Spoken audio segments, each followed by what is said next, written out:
Puji Tuhan.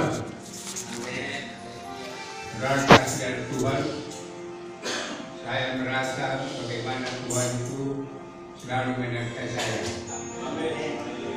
Tamparan kemarin dengan umur saya 70 tahun. Sesuai dengan firman Tuhan dalam 1 Korintus 2:9 mengatakan, apa yang tidak pernah dilihat mata, apa yang tidak pernah dengar telinga, apa yang tidak pernah timbul dalam hati, itu kuberikan kepada yang mengasihi aku. Dan ini saya rasakan memang benar-benar dari Tuhan. Dan ini suatu pengalaman bagi saya. Waktu saya tidak pernah berpikir bagaimana keadaan boleh saya bisa berjalan melihat ke luar negeri. Umur 75 tahun kemarin saya ke Thailand bawa anak. Kemarin tahun 2007 saya bulan 4 kemarin kami ke Kuala Lumpur. Amin. Saya tidak pernah berpikir saya tidak mungkin bisa saya jalani, tapi itulah Tuhan itu memenuhi janjinya kepada orang yang mengasihinya. Saya yakin percaya secara manusia memang saya yang paling susah. Tetapi sesudah saya menyerahkan diri pada Tuhan, coba menurut sejarah saya adalah anak yatim piatu, saya harus sekolah kaya. Anak saya yang saya kenal, umur 2 minggu dia bilang saya, bapak saya meninggal. Pendidikan saya waktu apa itu umur 3 tahun, bapak saya meninggal. Saya anak yatim piatu. Seringkali semua sampai stres. Tetapi bagaimana Tuhan itu selalu menuntun. Pernah saya berdoa, Tuhan, kenapa saya harus lahir ke dalam dunia ini mengalami penderitaan yang demikian? Itu dosa kepada Tuhan. Tetapi tahun 59, umur saya pas 19 tahun. Saya waktu itu mau masuk ke rally. Berketepatan ada berdiri yaitu orang Amerika di KKM di kampung kami. Dan saya minta kepada hamba Tuhan itu, Pak, tolong berdoa bagi saya mau masuk ke gereja.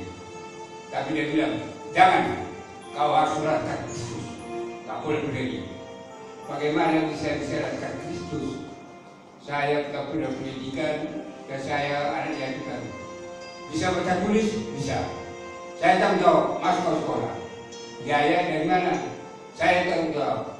Masuk sekolah tidak saya tahun 59 sampai tahun 61. Tapi saudara kasih pada waktu itu ada peraturan dari Ketua Siduri dipilih setiap hamba Tuhan harus masuk pendidikan sekolah teologi supaya 1,5 tahun satu doktrin. Sebab waktu itu banyak berbeda masih merokok makan darah atau apa, jadi supaya satu doktrin. Tapi ada hamba salah satu hamba itu mengatakan, mengapa tidak bisa sekolah? Saya sudah bantu, sudah apa ini? Dan karena peraturan, siapa yang tidak mau masuk pendidikan harus menentukan, saya disuruh mengganti beliau. Tetapi waktu saya di situ bertugas, saya selalu berdepresi.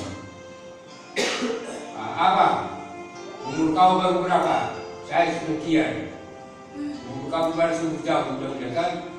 Rasa saya kurba, kalau mata saya kurba sombong, hei! Itu saya dikor katanya. Secara intimidasi. Maklum, waktu itu di kampung sana. Maka pada suatu saat saya tinggal pada pelayanan dan saya bekerja di suatu aneka tambang kapal baru. Dan waktu saya bekerja di aneka tambang, saya tinggalkan semua pelayanan. Sampai 10 tahun saya tidak pernah kerja. Karena saya waktu itu dari Ketapang tahun 62 sampai tahun 65. Tahun 65 saya keluar dari Ketapang, saya bekerja eksplorasi perminyakan di Kalteng Pekanbaru. Dan kalau eksplorasi hutan, di hutan selalu mencari apa. Jadi itulah apa itu saya waktu itu. Tapi saudara kasih dalam Tuhan, saya masuk kerja saya ditanya, saya menjadi suatu manajer keamanan untuk keamanan di waktu perminyakan ada karena kuasa Tuhan. Bagaimana pada suatu saat kalau berjalan di hutan datang orang pedalaman itu menstop, kami tidak bisa lewat. Waktu kami dicegat pada situ ada seorang saya punya manajer orang Australia nama Judil, dan di situ mau dibaca ini dengan tenaga kemudian dengan saya tangkap dengan kaki, tangan, dia punya barang bolok itu jatuh dan saya injak, dan saya bilang ini lompatan makan orang. Kalau kau bukan bodoh, makan dulu, aku bilang bodohlah orang sakit. Saudara kasih dalam Tuhan. Dari situ diangkat saya menjadi koordinator. Dari gaji 2.200 menjadi punya gaji 12.000. Itulah cara Tuhan bagaimana tidak dapat kendal makan. Tahun 70 saya sudah ke Palembang. Tahun 71 saya pacaran dengan Bu Suta. Sudah diumumkan di gereja bahwa akan diadakan pernikahan tahun 72 bulan Februari, tanggal 5 Februari tahun 72, diumumkan bulan Desember tahun 71 di gereja di Palembang. Tahu-tahu bulan Januari tahun orang. Kamu, Tuhan, apa yang terjadi sama saya? Berarti dia itu bukan tulang rusuk yang paling saya. Tapi puji Tuhan, ada seorang mengatakan saya, mari dulu, kau jangan putus asa, jangan berokeh. Ada yang di sini yang saya perkenalkan sama kamu. Perkenalkan saya sama istri saya, bulan. Hanya 3 hari. Bisa dia jawaban apa kata orang tua saya menyuruh. Saya lamar. Tanggal hari tidak berubah, tapi orang berubah. Itulah. Waktu saya mendengar Tuhan. Jadi benar-benar apa yang difirmankan oleh Tuhan, apa yang tidak pernah dia mata, apa yang tidak pernah telinga, apa yang tidak pernah timbul dalam hati, itu kebenaran. Saudara, sebagai tahun 74, anak saya yang pertama meninggal. Tidak ada hamba Tuhan waktu saya Jakarta. Tidak ada seorang hamba Tuhan. Maka ada satu untung ada pendeta gereja BP di Pasar Medi Ciladang. Dan saya menghadap di situ. Dan dia dalam memiliki sekarang anak saya ini. Tetapi disitulah saya bilang, Tuhan, saya adalah hamba-Mu. Dan apabila Tuhan berikan tempat bagi saya, tempat itu akan saya beri ke rumah Tuhan. Puji Tuhan. Tahun 77 saya pindah di sini ke Damaskus.